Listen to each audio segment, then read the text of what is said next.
Welcome to Salon Talk, Stylist to Stylist, where we get into some things. Hey, you guys. So I'm back with another story time. So if you haven't checked out the podcast from last week, definitely go check that one out because it is a story time where I talk about my very first job that I had when I got out of hair school. That story time is quite hilarious. And also, it is some information in there that y'all can take from that. But, anywho, so in this one, I want to talk about when and how you should fire a client. So, if you're ever in a position where you think you need to fire a client, I have been there multiple times. But I want to tell you guys how I did it and why I did it. And I'm going to tell you how this client acted a fool. She turned into Soul Circus clown real quick on me. And I was like, absolutely never. I would never do your hair again. So let me get into the story. So with my client, she has been with me since the beginning. When I was doing house calls, going to people's homes and doing their hair, she was always there and she stuck beside me. So I stuck beside her. So when she contacted me and was like, hey, I know you close on New Year's Eve, but can you take me and do my hair that morning because I want to go out that night? I'm like, okay, girl, no problem. Send me a picture of what you want done, and I got you. She sent me a picture, and it was a cut, a color, and style. Very simple. So her hair was already relaxed. So she comes in, so we get to the point of where we shampoo in her hair and she's telling me about her day at work, how she had a bad day at work, and how everything is just chaotic, right? So I'm like, okay, I'm over here talking to her, talking about just in general, trying to console her, let her know everything's gonna be all right. Blase. So we get to the point of where we are molding her hair. She decides to snatch the comb out of my hand. See, that's the first no-no. Snatching the comb out of my hand. I should have said right then and there, I should have took the cape off right then and there and was like, absolutely not. It's time for you to go. But no, I kept my composure. And side note, it's a nice, polite way that you can still bring the tone back to being professional if someone decides to take the comb out of your hand and trying to tell you, hey, I'm gonna do my own hair. You can simply step back from the chair or step to the front where they can see you face to face and you can let them know I understand that it might be a way that you want to do it, but you can explain that to me instead of taking the comb and taking the tools away from me as the professional and try to take over the service. And if that's something that you want to continue to do, then I would politely have to ask you to leave and you can go do your hair at your home. And just stand on that because you're not being rude. You're just setting boundaries and you're letting them know, like, hey, I'm a professional. Respect the title. Respect the title. But, anyways, so she decided to take the comb out of my hand and try to play cosmetology for the day and tell me how she wanted me to mold her hair down, which could have been a conversation other than a demonstration, but I guess she wanted to demonstrate it. So I decided to just go ahead and be like, okay, just trying to keep the peace, trying to make sure everything is cool, trying to get her in and out so we can move on with the day. But it didn't stop there because baby girl was coming with all the smoke. So once I took her off and under the dryer, I applied the product to her hair, and then I start to use the curling irons to curl the hair the way the picture was. So when she see me curling the hair, she decided to take the curling irons out of my hand and decide to start curling it herself. And she was like, hold on, hold on, hold on. Let me show you how to do it. I'm going to show you how to do it. This is how I want my hair curled. This is how I want my hair curled. Girl, are you serious? See, at this point, is by me telling this story, I realized it was so many red flags and it was so many times I should have stopped the whole service and sent her packing, but I didn't because I was trying to be nice.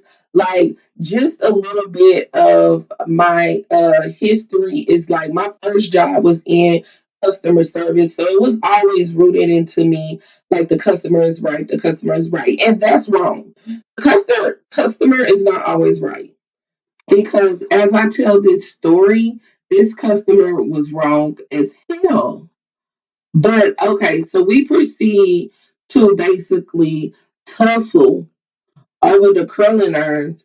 So I'm going in for the curling irons to curl her hair. She taking the curling irons to curl. So me and her is basically playing double dutch on curling her hair.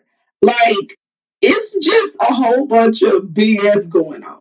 Like, it's hilarious now as I tell this story, but when it was happening, it was just like I was shocked. Like, really, this is how we gonna behave on New Year's Eve? You trying to bring my New Year's in like this? Like, what is wrong with you? You trying to mess up my whole New Year's Eve when I was closed anyway? I should have stuck to my guns. I should have been like, no, I'm closed. It doesn't even matter. I don't need the extra money, which I did. But overall, I should have stuck to my guns. See, this is why your first thought is always your best thought. The second thought is what always gets you in trouble. So me and her is basically in a polite way arguing over the curling irons. Like, if you have never seen somebody try to politely check somebody or try to politely argue, it's a scene to see, honey. It's funny as hell because you know both of them people are mad at each other, but they're trying to still keep it like PG and professional. And it's like, girl, just say what you want to say.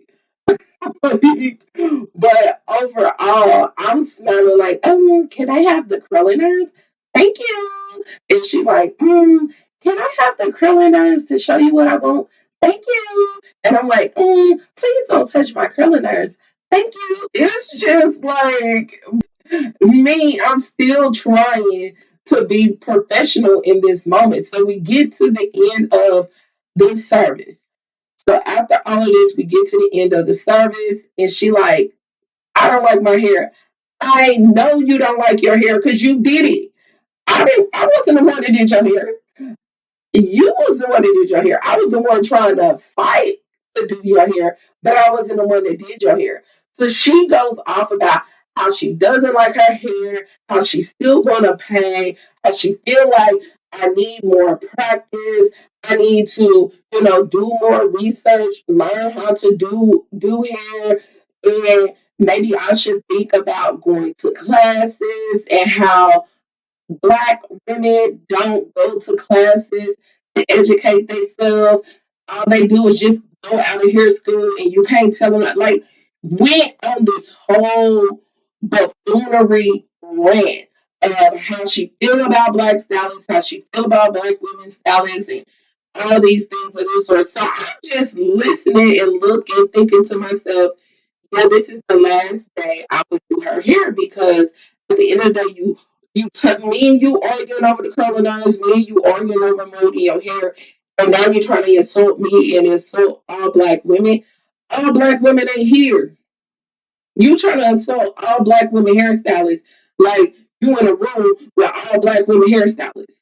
How is that possible when you know what all Black women hairstylists do when you don't know all Black women hairstylists? Like, I hate when people generalize, like, all people do this, all women do this, all men do this.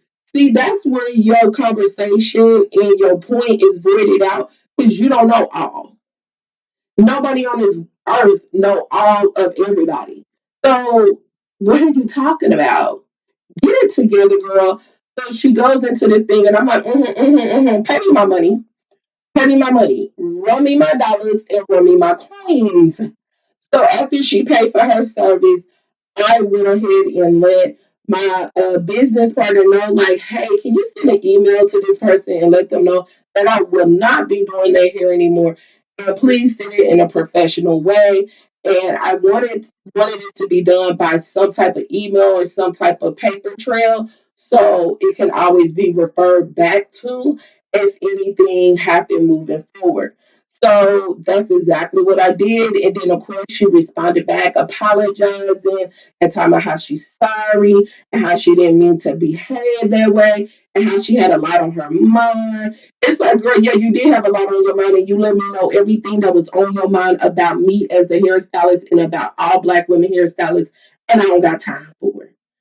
So basically, that's how this story ends. Like, I went ahead and sent her an email, and I let her know moving forward, I cannot do your hair. I'm not the stylist for you. You looking for somebody. You looking for somebody else, and that is okay. And by the way, she continued to show me videos of white men that was doing hair, doing white people hair, and she just constantly kept showing me different videos of white men doing hair. And I'm like, girl, go to a white man to do your hair. Like, this world, the great thing about United States of America, every single race is somewhere in United States of America. You don't have to come to this Black woman to get your hair done. You can go to that white man. Stop showing me videos of a white man doing hair, doing white hair at that. It's like, even though your hair is relaxed, it doesn't mean that your hair is white.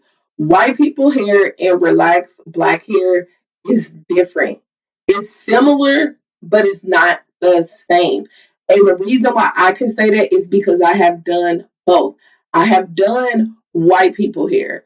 I have done almost all different races of people here, especially living in Houston. I definitely have done almost all different races of people here. But white people hair and Black relaxed hair, Black texturized hair, Black any type of hair is not the same. And I'm not saying that on no negative thing, nothing like that. I'm just saying Black relaxed hair is similar to straight hair, but it's not similar to white people hair. And then she had the audacity to try to make me feel bad by comparing me to white stylists, talking about white stylists do this and white stylists do that, and Black stylists do this and Black stylists do that. And the reason why I laugh is because, baby girl, you sound like a fool. I have worked around many, many white stylists, different chains. I'm talking about Ulta. I'm talking about even Supercuts, uh, great clips, fantastic sound, sports clips. I'm talking about high end salons. I have worked in so many different salons around so many different white people, and it's just weird to me how some black people have this mindset of putting white people on a pedestal, and you ain't never even been around them. You ain't never got your hair done by a white person before, or if you did, you got it done by one white person. Girl, go get a life. And once you get it, enjoy it, have fun. Don't waste it. Like, you sound dumb. Like, a white stylist and a Black stylist is, you're not going to change how the atmosphere and how you're going to get treated because it's a white person. Like, absolutely not. If you got a ratchet stylist, regardless if they're white or Black, you're going to get a ratchet experience. It don't have nothing to do with the color. It got everything to do with the integrity of the person and how they want to conduct themselves. If you think you're going to get bad service if you go to Black, don't go Black. Don't go Black. Who's begging you to do that? Don't go Black. Go to the. If you think you're gonna get better service going to white, go to white. Go white. Like, I don't care. But me telling this story got me hot. So let me stop. So overall, that basically sums up the story of how everything went, and that's why I sent her that Dear John letter and told her, absolutely not. I won't be the one doing your hair. I think you're looking for somebody else, and that is fine. And I believe it's best for you to move forward, find you somebody else, and that's that. And she, of course, said her piece, and she overall had to come to the grip like there's nothing she could do about it. I wasn't going to accept her back as a client, and that was just that. All right, you guys. So I'm gonna need you to leave comments down below. Let me know. Have you been in the position that I just told you I was in? Have you been in a position where you dealt with a client that acted a fool on you? And how did you handle it? Did you fire them? Did you stop doing the hair? Did you proceed to do the hair? And are they still a client for you to today's date? Let me know down below. And also, if you haven't been in this situation by listening to my story, tell me down below how you would have handled it. It is some things that I wish I would have done differently, and it was a lot of red flags, and I ignored it. But keep in mind, I was a new stylist starting my business, or a new stylist opening up my business, not a new stylist doing hair. But and I was building my clientele, and I was just trying to, keep customers. So I really didn't know how to handle that. But me now, with a little bit of seasoning under me, don't be scared to fire a client. If you got to fire a client, please do it and make sure it's for a good, legitimate reason, not something like, I just don't like the way she, like, something petty, don't be petty. But if it's something big and something major, then yeah, you definitely got to fire that client because that will be more of a problem for you. And then you will hate doing their hair. And who wants to get their hair done by somebody that don't want to do their hair? And also, who wants to do somebody hair that you just don't want to do? So, all right, so that is that. So I like to always end my podcast by sharing something about failure. So here it is. Sometimes failure can look like somebody insulting you, somebody trying to make you feel bad about yourself, or somebody trying just to overall be a hater. And the best thing you can do in that situation is just take the information, sit back, really, really take it in and listen to what they saying and ask yourself, is there some truth to it? And if it's some truth to it, then go ahead, make the change. You can come back as the boss you are and allow your enemies to be your footstool. All right. Thank you guys for listening to the podcast. I'll talk to you guys later. Bye.